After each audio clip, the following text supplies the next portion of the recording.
Me and Pete are gonna agree with this one. Me and Pete are gonna agree with this one. But Metal Gear. Surveys. Ooh. Metal Gear. That's my number one. That's my number one all time. All right, let's do it. Go on, y'all tag team it up. Metal Gear. Yeah. I'm gonna let him start because I mean I know Pete would if he given a chance, Pete would give Solid Snake some work. You know what I'm saying? He you know, if given a chance. You've seen the naked snake body pillow, okay? Yeah, he's got a naked snake body pillow in the crib. You know, with the revolver ocelot lotion right next to the bed, brother. It's not over yet. It's not over, Snake. Liquid. Bro, like to me, that game. First off, the main character is based off Snake Plissken from Escape from New York. Yes, sir. And David Hayter he embodies that character so well. The voice acting, everything from the first game, I fell in love with it. Nice. Sir. He's been flexing all night. The first game, like everything about it, it was so unique at the time. You'd never seen anything like it. You know, it was a stealth action game, and you paid for your mistakes in that game.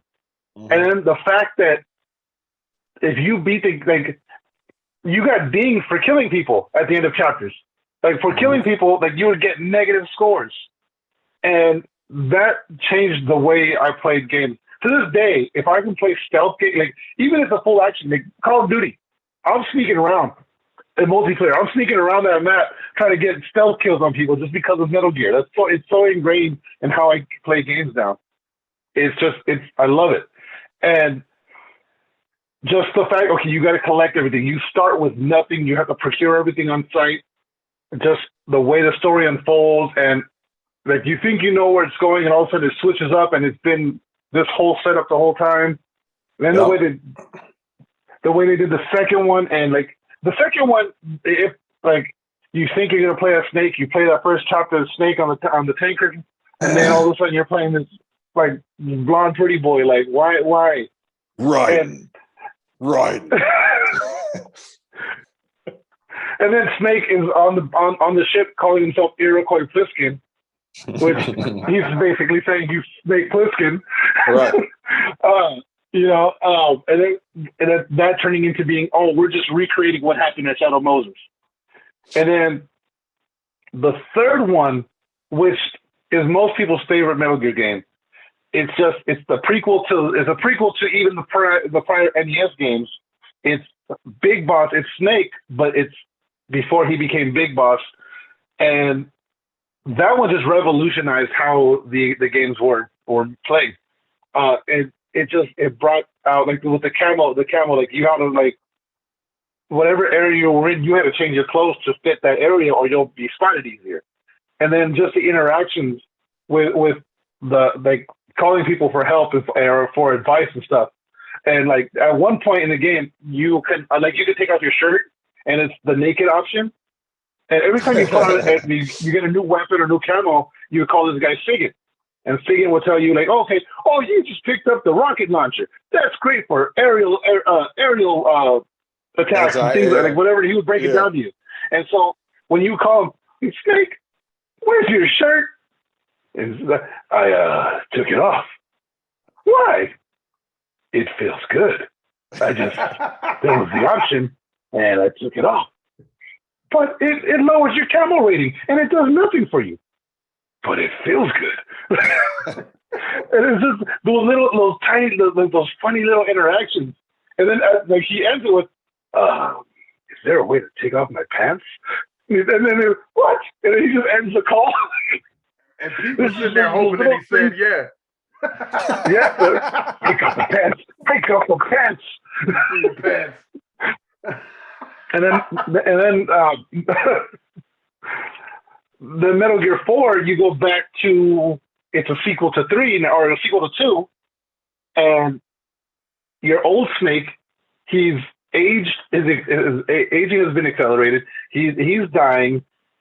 He has a virus in his blood that's killing everyone that he cares about. and all he wants to do is just die at the end of that game. And from the beginning of that game, you start off, you're this badass soldier killing everything, or doing like just infiltrating and doing what you got to do, to the very end of the game where you're just exhausted and tired, and you feel that. Like, every game has that emotional journey, and to me, 4 is my favorite. It's to me, it's a perfect game. Wow. It's got long cutscenes, but they're amazing cutscenes. They're really good. Like, everything about that game feels amazing. It had one of the best multiplayers of all time. To this day, I feel like it's one of the best multiplayers. It lets you, like, it was a third-person multiplayer shooter, but you had tranquilizer darts. You can tranquilize somebody, creep up on them, like, while they're knocked out, steal all their weapons, and then you had the option to leave them for dead in the battlefield. So I just took all your weapons, and now you just got to run around while everyone's shooting at you, or you had the option to kill them. You know, and it was such a fun game.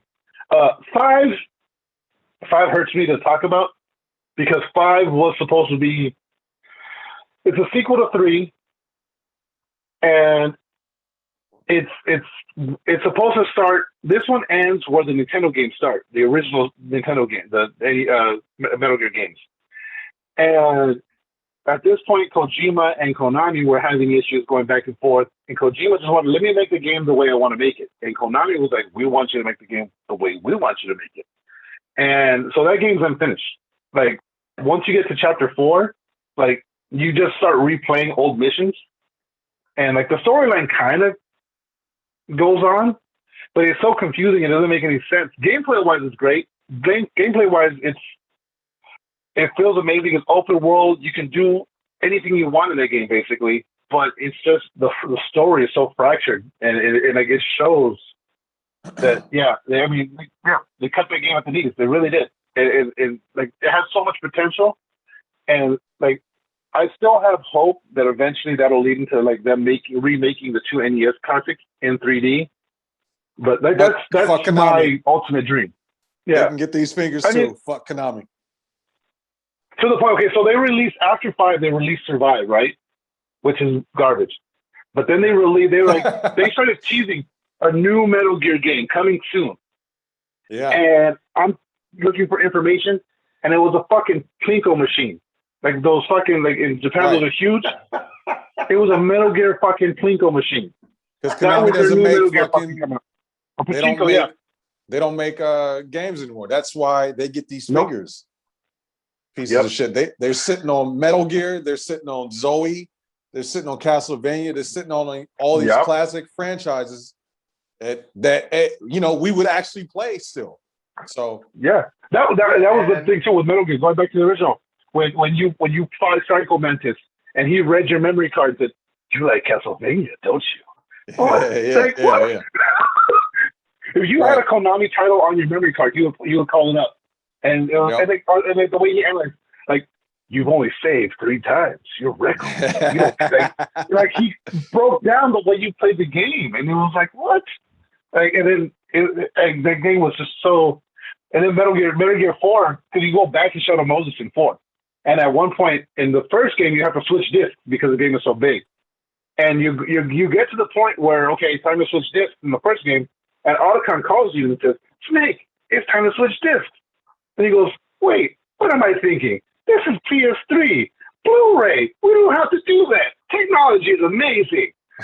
Like, they call that stuff out, which is like, it's so perfect. They break that fourth wall just enough. Like, it's like you get real deep in the story, then they break the fourth wall just to draw you back just enough, and then get you right back into it. And it's just like the storytelling and everything on it is just,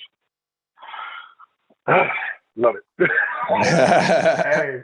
I can legit just go on for an hour about that game. He can go on for hours with this. So I'm just gonna say, I have. It's not even a tag team. This is he's MJ in '88. You know, he's MJ in '88. I need your Topps card then, homie. That's 37, 8, and 9 right there. I know them stats. Right. I was gonna say it's Shawn Michaels and Marty Jannetty. I do all the work, and you're gonna come in for the hot take. I think for me, like I have to agree with Pete. For me, the reason Metal Gear for me was amazing is because it got better and better every every game as far as like the actual gameplay and the shit you can do. My favorite story is also part 4. A lot of people don't, a lot of people will say like Snake Eater or whatever, but part 4 was dope. Like seeing Snake actually just really break down, and you're just like, damn, man, like that was my like I played the original Nintendo shit. So Snake was my guy. Like, so to actually see him get to that point to where he was like dying and exhausted, like, yeah, you feel that shit. And the story is dope.